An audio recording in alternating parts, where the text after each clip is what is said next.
22-ounce T-bone steak, double order of hash browns. This is what billionaires eat. And what about your drink too? Don't forget. Oh, I got a cherry coke. That's what billionaires drink too.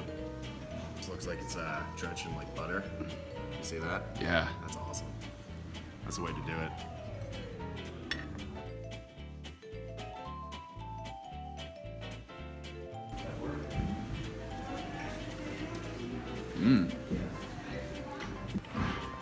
So that's pretty good. It's juicy.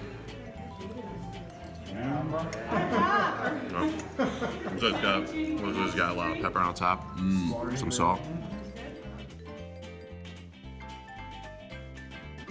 I'm full, man. That's a lot. 22-ounce steak. I'm good.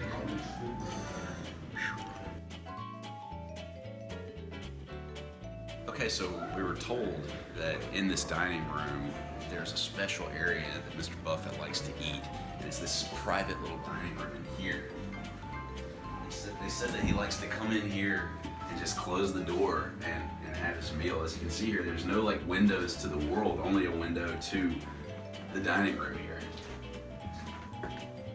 So he just kind of sits down and does this thing right here and then enjoys his T-bone. And sorry, well, it's not open to the public.